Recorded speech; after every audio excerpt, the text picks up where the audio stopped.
I'd like to welcome you back. I hope you enjoyed your sessions this morning and were able to take away a lot of great information. I'm Tracy Horodyski, and I have the privilege of moderating our panel of esteemed education experts here. You've already had the opportunity to meet Claudio Sanchez. So again, thank you, Claudio, for being here. And we also have Matinga Ragatz, who is our 2011 Michigan Teacher of the Year. She is a 2017 inductee into the National Teaching Hall of Fame. Yes. She was a social studies and world language teacher, and she's currently an education consultant. And down there in the end, we have Jill Macauley, who is right here from Grand Rapids, and at Stocking Elementary in Grand Rapids Public Schools. Yes. Jill is currently teaching second grade, majority English as a second language learners. She has also, for a number of years, supported reading intervention and developed programs throughout the district and as a literacy coach. So she actually made the decision to move back into the classroom, and I commend her for that. So thank you for being here with us this morning. You all will have an opportunity to ask questions of the panel. You have some note cards that are clipped together on your table, so if you want to make sure you pass those around to your table mates. At about 12:15, one of our Literacy Center hosts will bring those questions up to me, and I'll be able to share those with our panelists. So just as they're sharing some of their thinking, if it prompts some thinking from you and you have a question for them, please make sure you write that down. So I am a mom of two boys. I had the privilege of actually teaching my own two boys because I was a third grade teacher. I've also served as a reading interventionist and instructional coach in Kenowa Hills Public Schools, and some of my Kenowa people are here, so I have to give a shout out to Kenowa.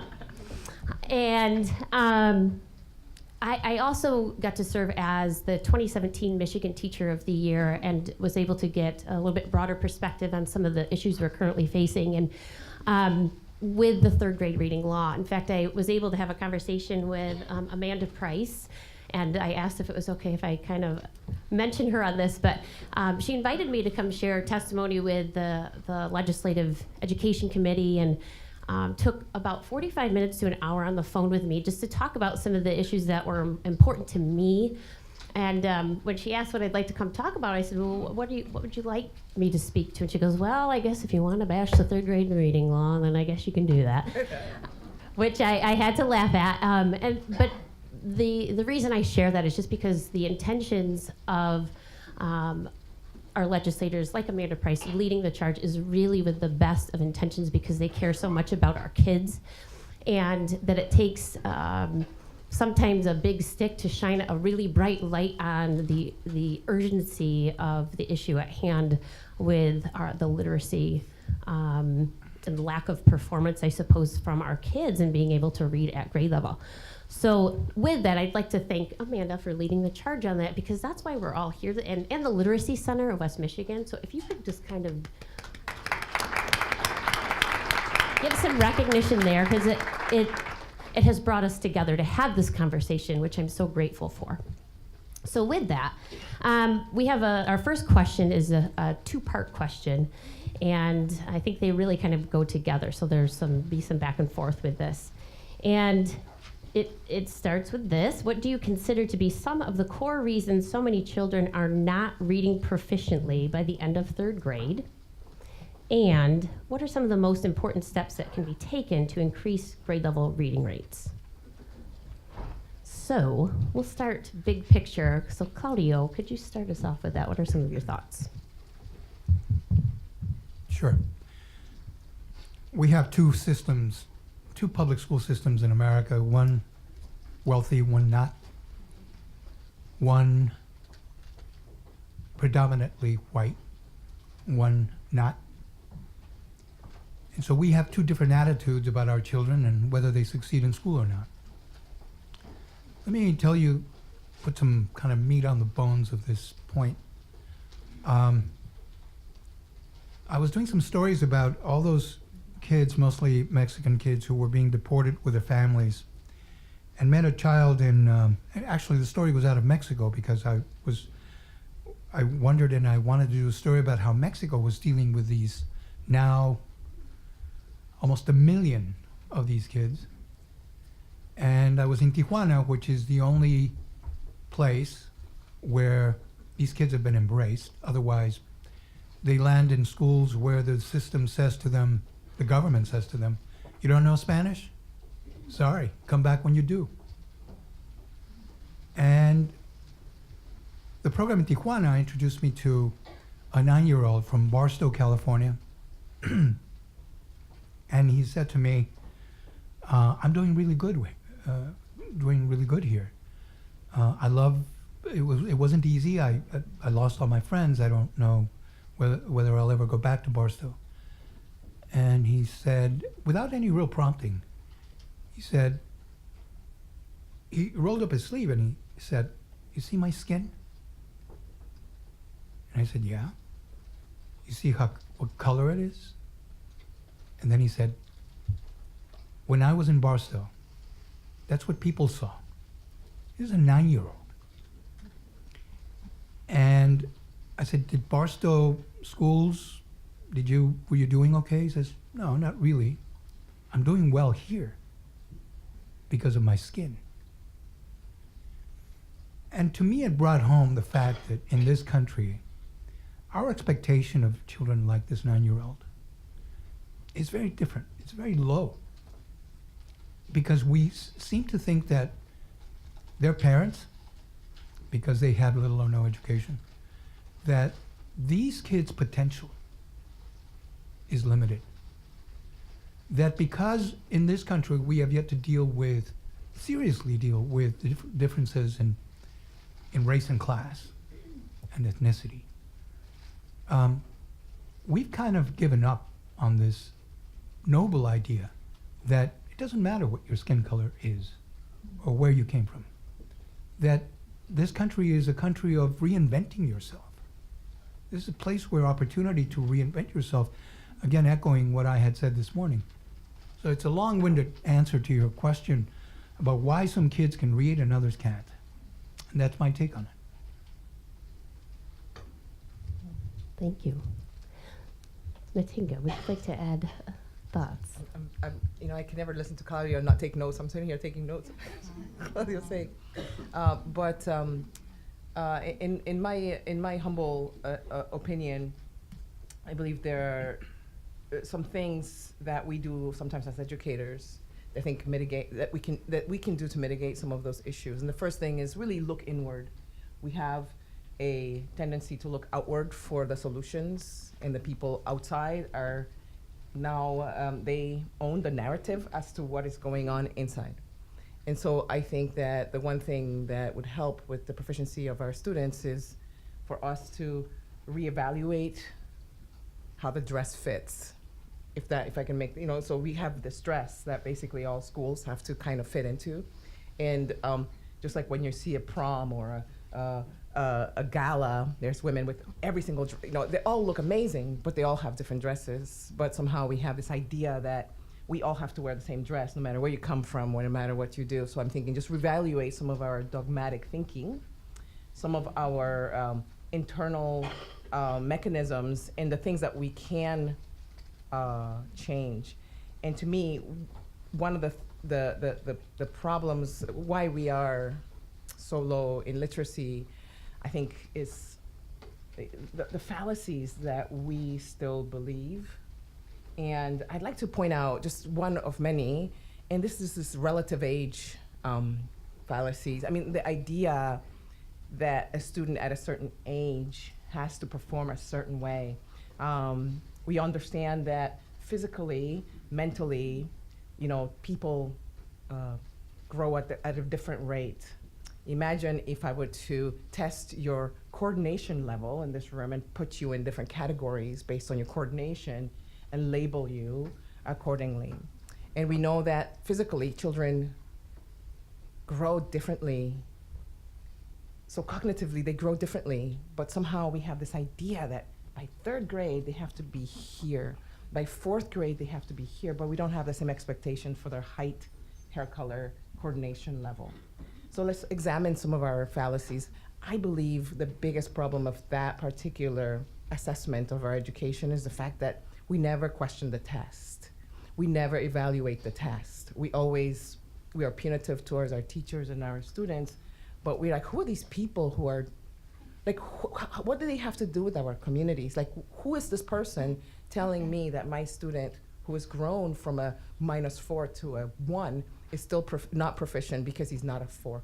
Who are these people, right? And so to me, between our fallacies inside, that we're still believing in some of these, I don't know, I'm not sure if it's dogmatic thinking that we have about the way people learn. The science is out there. We're not creating chairs. We're not saying, okay, the standard is for all chairs have to have 4 legs and they have to be stable in some way. No, we can't do that. We are raising human beings, and we're diverse. Even I have 3 children, and it's like, oh my gosh, each one does the different things no matter what I put on the table, even if it's the same. Why is it that we think that nationwide we can perform in the same way? And the third thing I want to say, as Americans, I know I'm an immigrant, you can hear my world accent. Americans, tests are not our thing. Innovation is our thing. So why are we fighting to be number 1 in tests when that's not what we do? There are other countries that do that, right? So that's why I have a problem with the assessment of the literacy that these people are that are doing so well. Thank you. Jill, anything you'd like to add? So my lens is coming from a classroom perspective and in that instructional piece. And some of the core reasons I think so many children are not achieving proficiency is, bottom line, they're not ready. They don't have the reading readiness. They haven't had any prior experiences in school. We know that the increase in refugees coming into just our West Michigan has increased dramatically, and our school is the first time they've stepped into a school. It's the first time they've seen children that are different from them, and the first time that they've really are learning to communicate with all different kind of people, right? And we want them to do that verbally. We don't have a lot of enough exposures, I don't believe, to different kinds of books, specifically nonfiction text,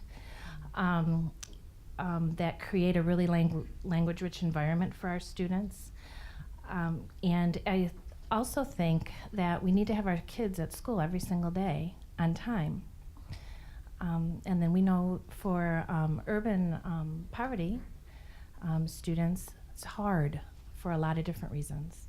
So them not being there, you can't teach them.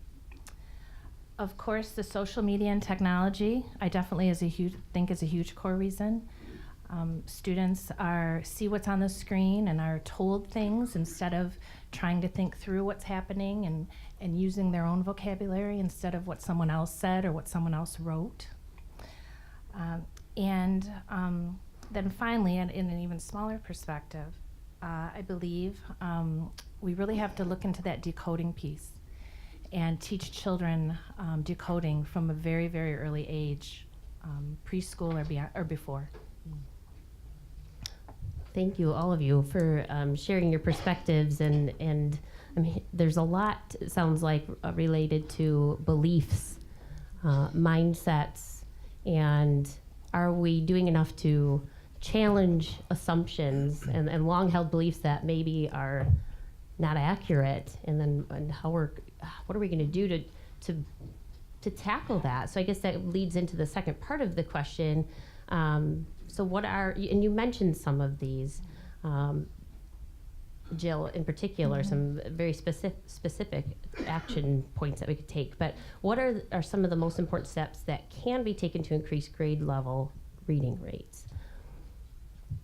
I would say to look at the research, and I'll piggyback on the points that have been made. You know, there's a there are researchers, in fact, based out of the University of Pennsylvania, American researchers who've gone to Germany to study how the German government has kind of begun to, with the goal of assimilation, to absorb Syrian and Turkish refugees. And lo and behold, they come up with this amazing new instructional approach that I'm dying to do a story about, because these people are based in Philadelphia. And I'm dying to know, what is it that they have found to be able to teach these kids, to get them up to that literacy level that we would like to see? But not just to take your average kids, but to kids who come in, like so many in this country, from different places, different languages, different cultures. I mean, this is what's going on, not just in Grand Rapids, all over this country. Of communities, small and big and urban and suburban, that have, in some cases, not always, embraced these children. And the schools are the one place where, who else is going to figure this out? How do we get these kids up to snuff on reading, for example? Well, there's research that says, here's how you do it, A, B, C, and D. And I go back to, again, the point that I've been trying to drive all morning. There's nothing that hasn't been solved, that somebody hasn't tried successfully. The question is, are we, or as a community, willing to go out and venture out and say, this could work in Grand Rapids, this could work in Jill's classroom? And I think all it takes is work and the sense that, these kids deserve better than what we're getting or giving them. That they deserve to have that shot at a good life, a good job. Because in the end, those reading skills that we're worried about are going to dictate whether they do or not. Thank you. I again, the way I feel we can fix it is, it's in our hands. We can fix it. We don't need. I think we can fix it within some of the policies and some of the restrictions that we do have. I think of having a pebble in one's shoe, and a lot of our kids are coming into our classrooms with 3, 4, 5, 6, 7 pebbles in their shoe. So our knee-jerk reaction is like, well, let me give you a crutch because you're limping, you're falling behind, and just keep going. Imagine them going a lap around, they're doing laps, right? School is doing laps, for example. And some kids are coming in with beautiful Nike, whatever brand, and some kids are coming in with pebbles in the shoe.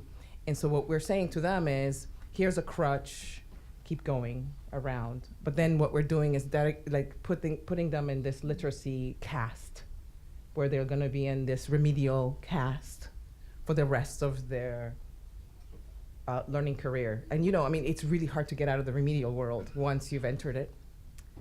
Instead, one of the things that we could do is just stop, remove the shoe, remove the pebbles. In other words, why does this first grader, second grader, third grader have to go through the entire revolution? Oh, you need science, you need math, you need this, when we know the problem.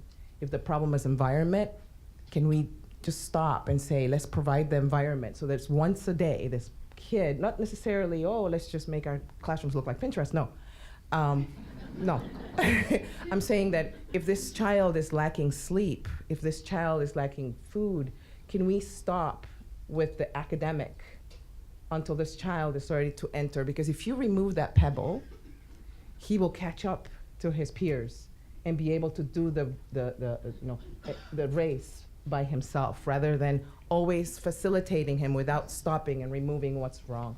So instead of thinking about, this child comes from this background, this child comes from this other background, okay, so if this is the elements that you need in order to succeed in this particular environment, stop the bus, stop the academics, even if you spend 6 months just making you understand that it's okay. Now we can introduce academics. The planets will still be aligned if this child spends 6 months without a book, just so that you can deal with the issues that are keeping this child from reading. Does that make sense? Yeah?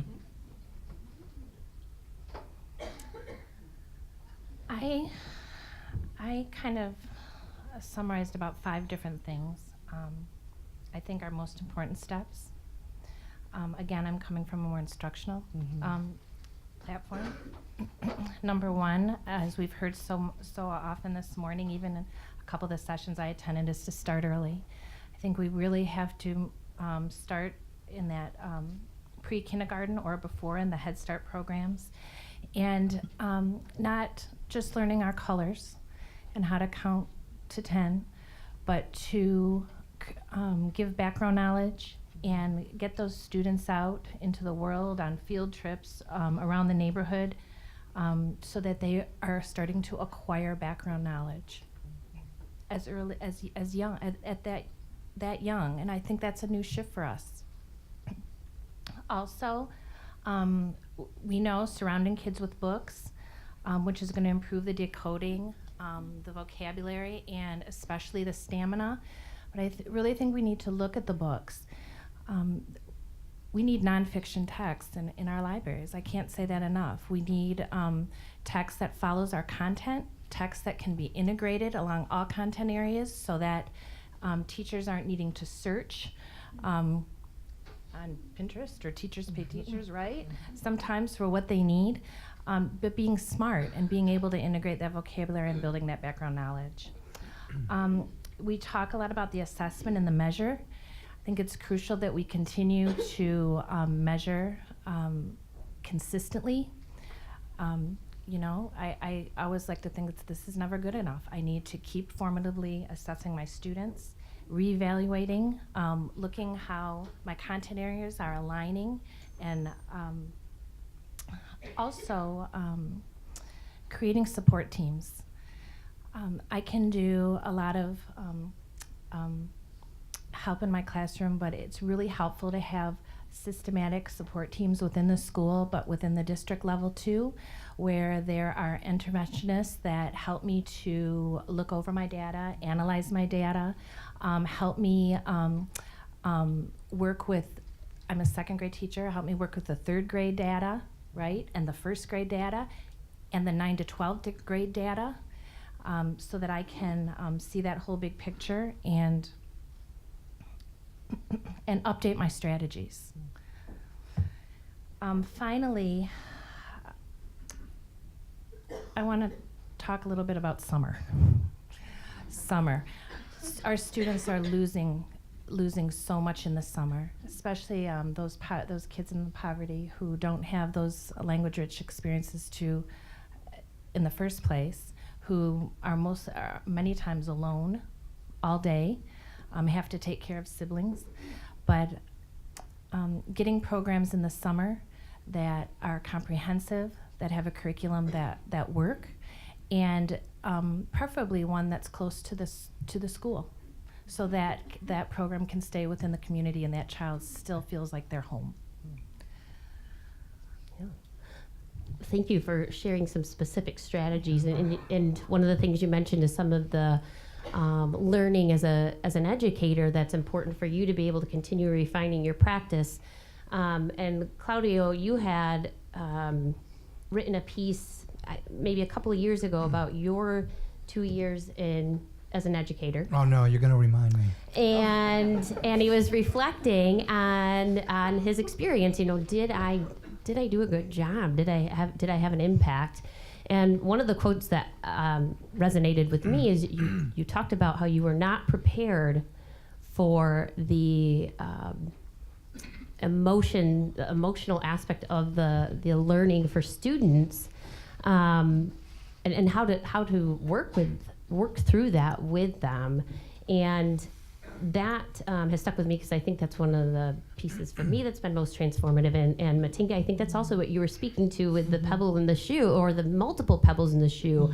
What are some of those pieces that are preventing this child from being able to engage in the learning? Because when we think about Maslow's hierarchy and some of those other resources out there that remind us that without that feeling of safety and love, and you mentioned the trauma that students have experienced and bring that with them, we're not going to be able to achieve the critical thinking and the pieces that we want to if we're not addressing that. So Can you speak to that a little bit about?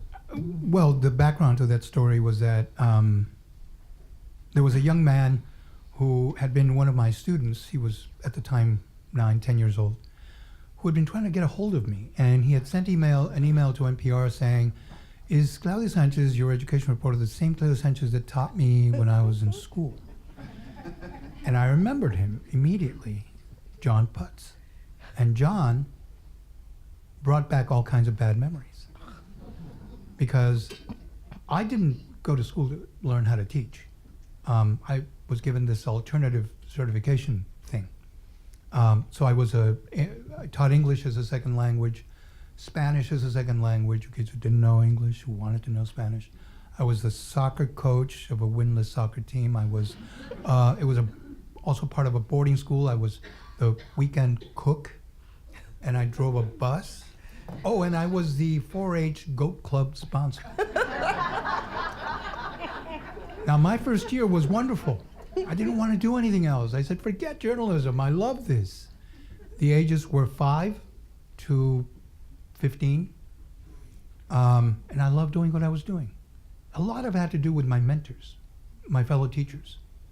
There was a strike that second year because I was earning $9,000 a year. And, well, this is way back. But still, it wasn't enough to live on. So these teachers left, and all my mentors left, and they brought in a bunch of people who didn't know, in their own case, know how to teach. So my second year became a real test. And I remember leaving because after 2 years, I said, I'm going to do more damage than good. And and to this day, I've come away feeling, when I go into struggling schools, I say, there are too many people in there who should have left a long time ago. Mm-hmm. They really, really should have. I remember walking into a middle school in Far Rockaway, New York once, and my producer and I were taking a break. We were in the teacher's lounge, and there was this woman who was like, oh. And we asked her, so do you teach here? And she says, yep. She didn't even lift her head up. And she said, but I'm just counting the days to get my pension. And why? And she said, because all those children out there, they're not children, they're animals. And my producer just, why are you teaching? Why are you in this school if you don't believe that these are human beings that need your help? My pension. I've been in too many places where that's the case. Now, getting back to my situation, though, I went to go out to Arizona. I was doing other stories about gifted bilingual kids. I stopped at the place where I used to teach, now a residential program for families who have with drug problems.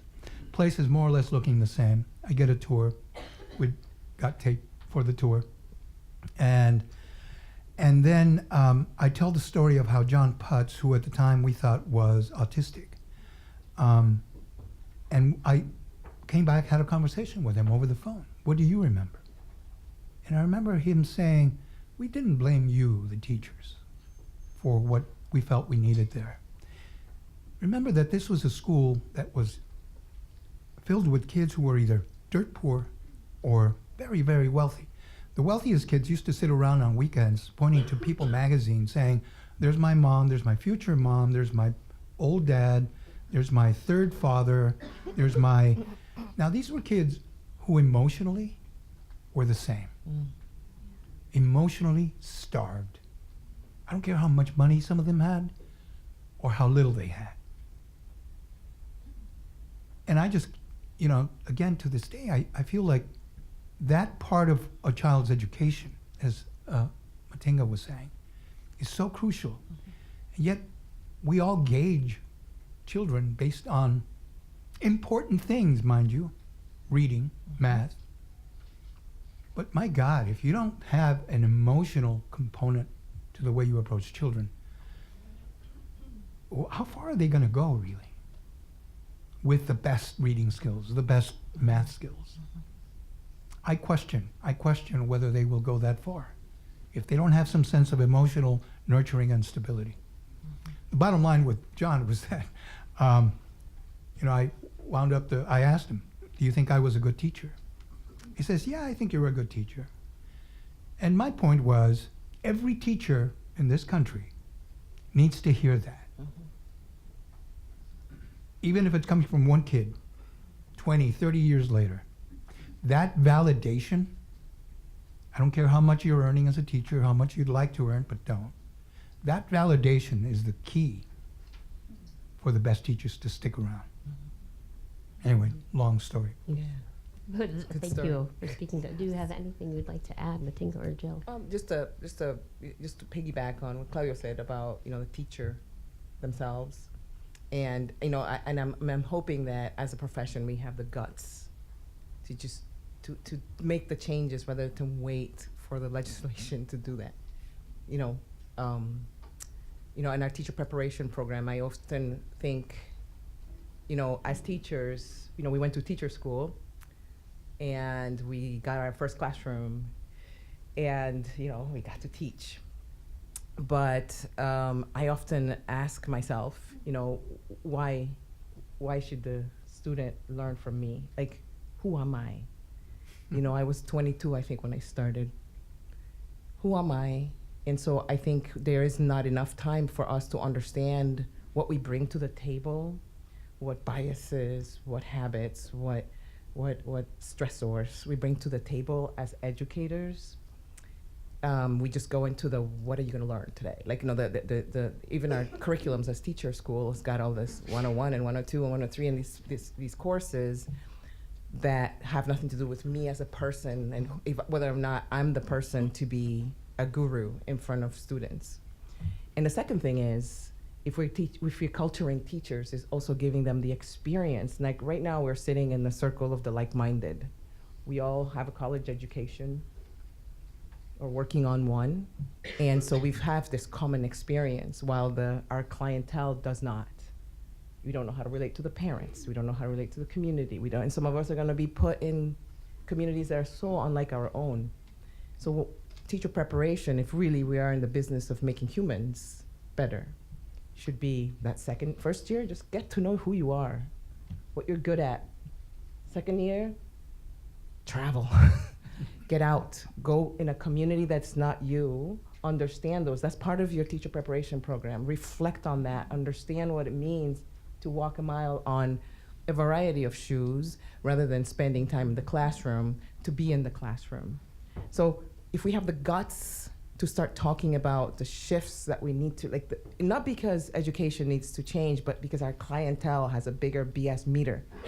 They have information that is always there, right? And so to prepare ourselves for a new clientele, do we have the guts to change our preparation to fit this new clientele, or are we gonna be like, yep, I'm in TE 101 at 12 o'clock, or I'm in Honduras working with I don't know what. And I'd love my tuition to go towards that. I'd love rather than for the new building. I'm not saying that you shouldn't, but I'm saying I love my tuition to be a travel around the world, travel around the communities and learn that, so that I can come back and have a better way of dealing with the kids who are coming in with the pebbles in their shoe. Mm-hmm. Thank you for that, Jill. To add on to that a little bit, I think about teaching as long as I have, and my journey to this point, and seeing the student teachers, the pre-teachers in this room.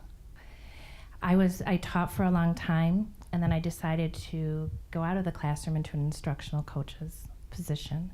So I was still teaching in other people's classroom. I was teaching, working with the small groups of children. And then the Common Core came, and worked with PD around that. But I hadn't lived the Common Core. I hadn't lived this new stuff. So I decided to go back into the classroom, even though a lot of people warned me against that. And I'm just being truthful, right? I went back into the classroom, and the first year I got in, I thought, oh my gosh, what have I done? What have I done? I didn't sleep. I wasn't prepared. I was a good teacher before being a coach. So I thought, I've got it.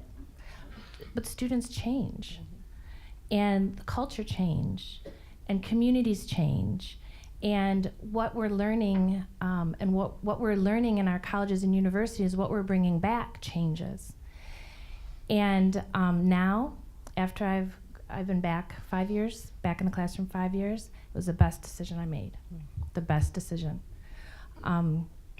You know, it's the hardest job I've ever had, but the best decision.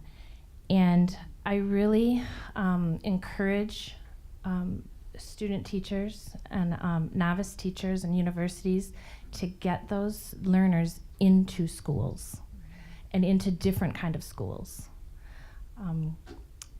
And I think with that, and working with different kind of children, but not just being in the classes and then visiting schools or observing, but getting some hands-on learning into the school, working with mentoring programs, learning labs, things like that. I think we need to bridge that gap, and things change all the time, so we want to keep up with that. Thank you. It sounds like what all of you are getting at is the importance of our own sense of identity as educators, and our ability to influence our learners comes from our experiences and reflecting on those, to know how to be able to best step into the shoes of each individual learner and think about that child. What does this child need? And what can I bring to this one particular child, instead of just looking at the blanket, oh, third grade. Yeah. But that it's a very personal experience to be in the classroom with children like that. We have a few questions, and we'll start with this one, because I would really like to touch on this community piece and thinking about working together as a community to increase reading proficiency. How might we shift thinking at the state level, the importance of early childhood in terms of academic success, but I guess nudge in that community direction. You know, how do we draw community members in, maybe? I have an idea, Please. because it comes from a conversation I had earlier today. I don't know if the gentleman is still here, a businessman. When you think about who has clout in the state legislature, who can get things done, who can poke and provoke and really get things done, I can't think of a more important group than business interests, business communities. Now think about this. When you, as a community, work with business and their concerns, and this is what I was hearing this morning. You know, this gentleman drove by a school every day on the way to work, never really stopping to figure out, well, is that school doing a good job or not? Until he realized that his workers are the result or the product of that school, and his workers often struggle. And it makes his business, if there were enough problems, there's a problem with his business if he doesn't have the right workers with the right skills. So doesn't it make sense? And I'm not talking about finger pointing, about walking into a school and, you know, berating the principal for doing a terrible job. I'm talking about walking into a school as a business person and saying to a principal, to teachers, what can I do to help? Because that voice can become an advocate for all the things that you're talking about here. That person calls their legislator or is part of a group that has some influence, some clout, and can say, with some degree of credibility, we need to do something about this problem called reading. Here's what I'm doing in my community. What are you going to do as my representative? To me, some would see it as a backdoor to policy making. But man, when it comes to schools, often that is what it takes. Because every teacher protest, parents protest at the legislature, not that it doesn't matter. But when you get educators who are already, you know, blamed and scapegoated, and you get those people in big numbers at your state capital, it doesn't have nearly the impact that a local business group has. Maybe that's already happening in Grand Rapids. I keep hearing about all the good chemistry in this community, that all the pieces that are the building blocks of that community involvement are here. And if Grand Rapids, I was told this morning, if Grand Rapids can't do it, nobody can. It's on you. And I agree. I just think that school needs to be more of a spectator sport, you know, and involving, like, you know, authentic audiences and experts in your classroom will give them a better awareness. Again, the politicians have the narrative of what's happening in American schools, and I can tell you from, having come from outside, from the other side of the pond, and having travel and experience schools from all over the world, hands down, we do school better, right? There are pockets in Finland and there are pockets, but we do school better, hands down. Our kids don't spend, they're not in school till 10 o'clock at night like the Chinese students or the Korean students, cramming on how to take a test rather than how to, we're not doing that. We're doing school more whole child than a lot of cultures. So we do have winning schools, even though we're not told that. We're always told that it's the opposite. We need to retell the story and the phenomenal things that are happening in our schools. And you're right, businesses and influencers need to understand that story so that they can help us shift quicker.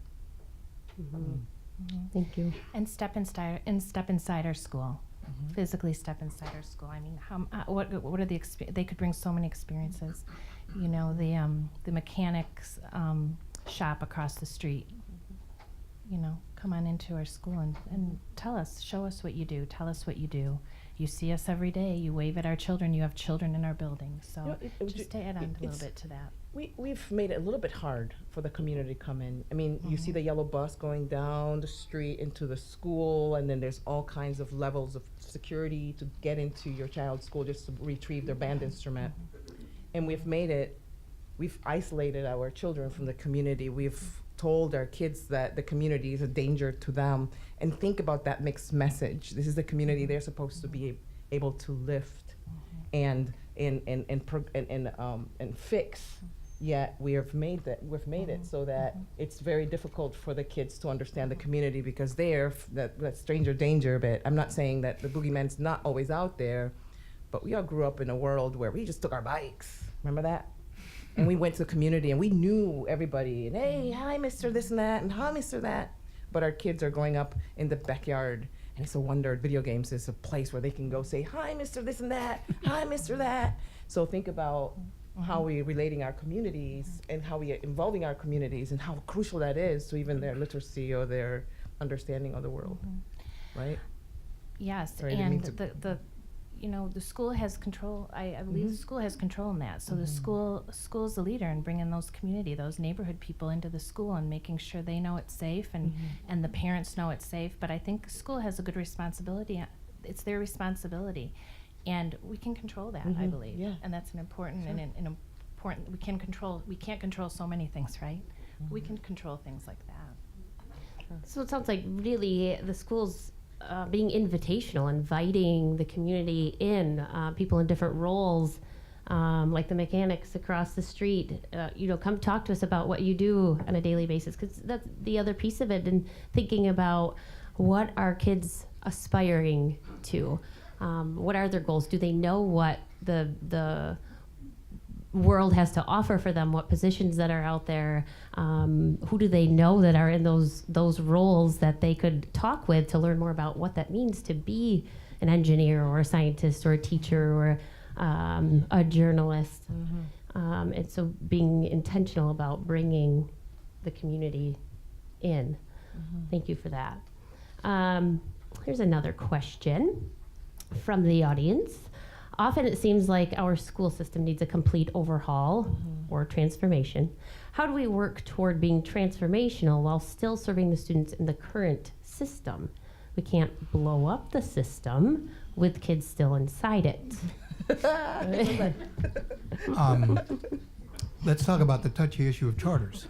In 1990, a former journalist and a man named Joe Nathan in St. Paul, Minneapolis, St. Paul, and some fellow teachers who were sick and tired of seeing so many of their high school age kids warehoused, came up with this idea of chartering. Now, the idea had existed well before. Al Shanker, former head of American Federation of Teachers, very militant, blue-collar union guy, had gone before the National Press Club and talked about charters, as long as teachers could control them. So charters, the concept was, let's blow up public education that doesn't work. Let's create hybrids. Let's create laboratories. Education doesn't have an R&D. Let's create research and development for charters, called charters.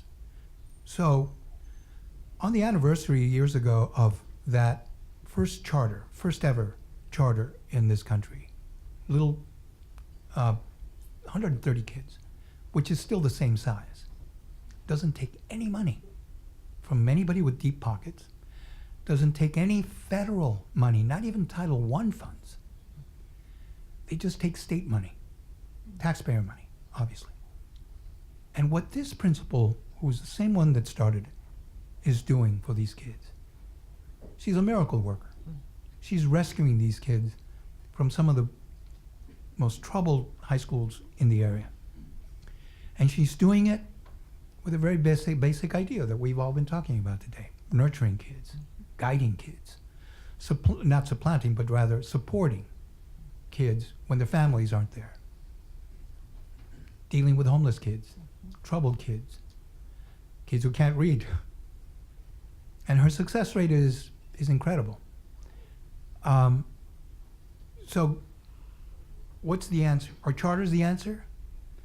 Unfortunately, the charter school movement, in my view, my own personal view, is that so much of it has been hijacked by people with political agendas, left and right. I'm not just talking about conservatives. We're talking about an idea that should have, could have become not a system that was adversarial to public education, but complemented public education.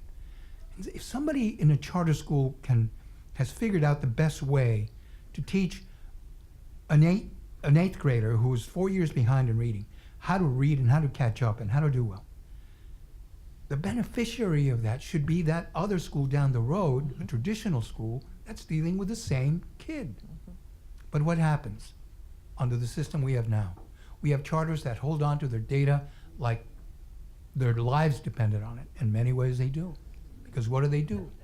Some of the more successful, the KIPS, the other charter schools out there that have been very successful, they want to hold on to that data because that's their bread and butter. There is no incentive, or very little anyway, to share that. I often quibble with this idea that charter schools, I'm told, are all public schools.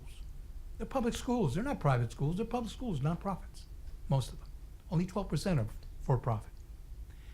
But you take a charter school that's doing great work, you can't begrudge that. You can't say, well, I'm against you because you're doing great work. No. Why aren't they sharing that? Why aren't they sharing the success they've had with those schools that so desperately need it? And so we've created a hybrid school system that competes. And in this world in which competition and cutthroat and capitalistic society, that has been, I think, the lost opportunity to have created schools that work for the kids who need them most without having to limit the fruits of that work. And until we do, we're going to continue to see the polarization of these two views. Public education sucks, doesn't work, give up on it. And hey, charter schools are the silver bullet. They're the answer. As long as we have that conversation, we're stuck. We're really stuck. Yeah, for sure. I also think that, again, it's in our own hands in the sense that we often in education have a tendency to be like, ooh, I have an idea, let's put it for 30,000 kids are going to be doing this next year. It doesn't work. Oh, well, let's just try something else. It doesn't work. Okay, let's just try something else. And we keep piling things on the foundation and then wonder why the foundation's crumbling, right? We never just take things off. We just rename them, right?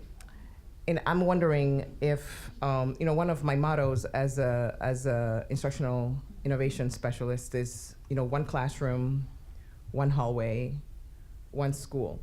And if you're having just really good success, just grabbing a teacher who's super thirsty, a teacher who's doing amazing things, let's create a fishbowl around that teacher, and remove the barriers in that contained environment.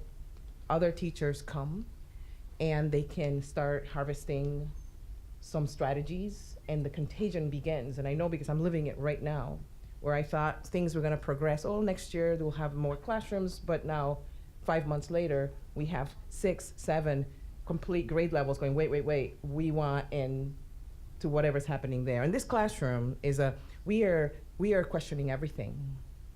We're questioning the bell, the schedule. We're questioning everything. How can we make it so that if the kids scientifically should not be up at this time of the day, then how can we, when they come into our classrooms, how do we punish them with algebra at 7:30?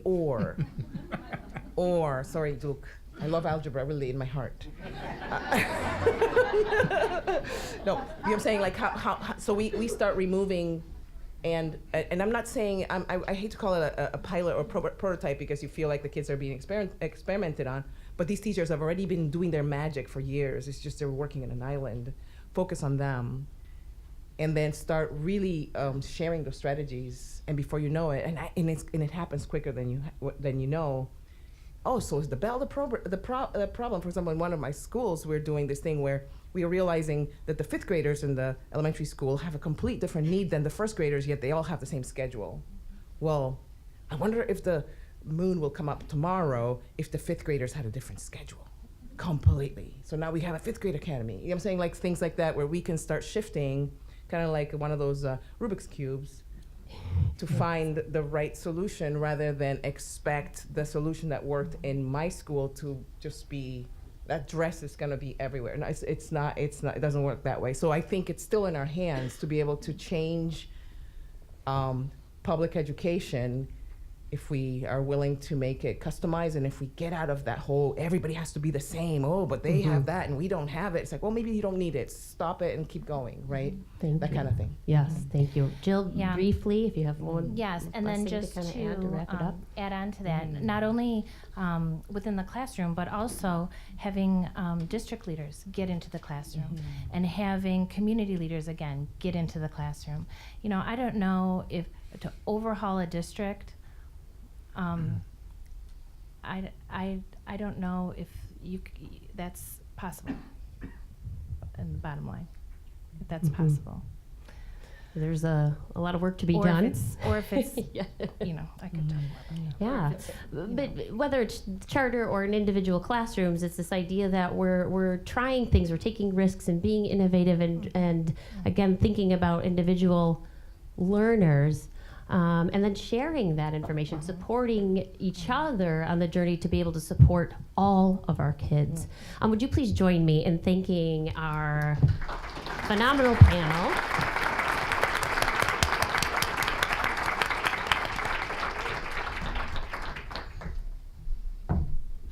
Okay, that was my transition. I have the pleasure now of introducing to you our Superintendent of Grand Rapids Public Schools, Teresa Weatherall Neal, whose charge goes beyond the children of Grand Rapids Public Schools, because she continues to remind us that they are all our children. So please give her a warm welcome, Superintendent Neal.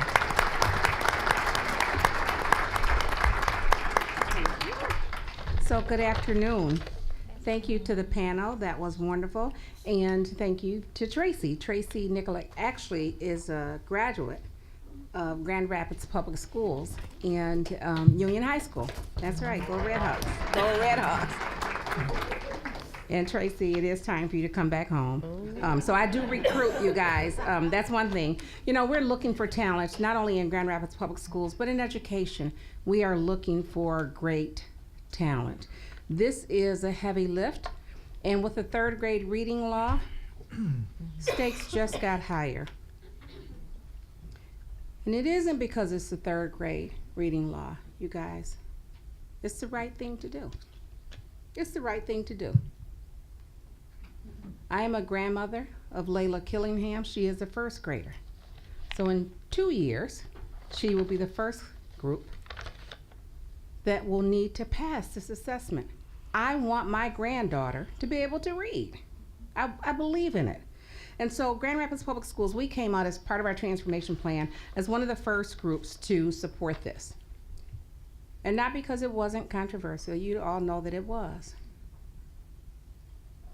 but because it's the right thing to do. We need to come together, ask the hard questions, give people what they need, the teachers, the principals, parents, and community members, so we can make this happen. The only way that we are going to solve our issues are to come together and make those hard calls. And so third grade reading is one, and so we need to continue to do that. Not only is third grade reading important because it's the right thing to do, this comes down to equity, you guys. We can talk about charter schools versus traditional public schools. At the end of the day, parents really don't care. They really don't. They want their children to be successful. And we as educators and community members, we need to come together to stop the public debate and do what's right by children, all children, and make this dream become a reality. We talk about children from poverty, children that live in poverty, children from different backgrounds. Again, that doesn't matter. It takes more to educate these children, and we need to stop arguing about it and make this happen. We are smart, and we can do this. But I'm not here to talk about Grand Rapids Public Schools, and I'm not here to go on and on about the third grade reading, other than the fact that you know it's important. You want it for your children, you want it for your grandchildren. And parents want the same. My role here today is not as your superintendent. It really is to say thank you to Wendy, who happens to be my board president. But beyond that, she's fighting the fight around literacy. Dr. Wendy Faub is fighting the fight around literacy. And not just Dr. Faub, but her team. Mike Nasser worked in the district for many years. There are wonderful people that's fighting this fight with us in this community. But it isn't enough. It isn't enough. You can't pay enough people in school districts. We can't pay the teachers enough, the principals. We can't teach the parents how to do this. But there is one thing that we can do. In this room, there's one thing we can do. And that is, we all have a gift. You have something to offer these children, this community, parents.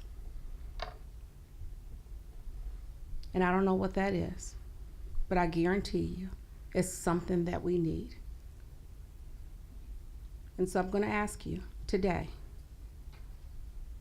to look on your table, and there is a sheet of paper, and it is a call to action. I asked you guys 6 years, many of you in this room, 6 years ago, to walk with me for the transformation of the Grand Rapids Public Schools. And we did that. You did that. You did that. And I'm going to ask you today, write your name. Tell us something about yourself. Because we need you. We need each and every one of you to make this happen for these children. And I don't want you to figure out, what do I know? What can I do? Don't worry about that. We'll call you. There's something for everyone. And those of you know I don't mind begging. You know I will. Because I'm going to tell you, it takes more than a school system. It takes more than the literacy center. It takes more than the teacher to make this happen. We've heard great speakers today talk about the heavy lift. And I'm just here to say that we can all make this a little easier by filling out your information. There's some place where you can put your sheet on the table. There's an envelope or a bowl or something. Please do. John, hold that up. You guys,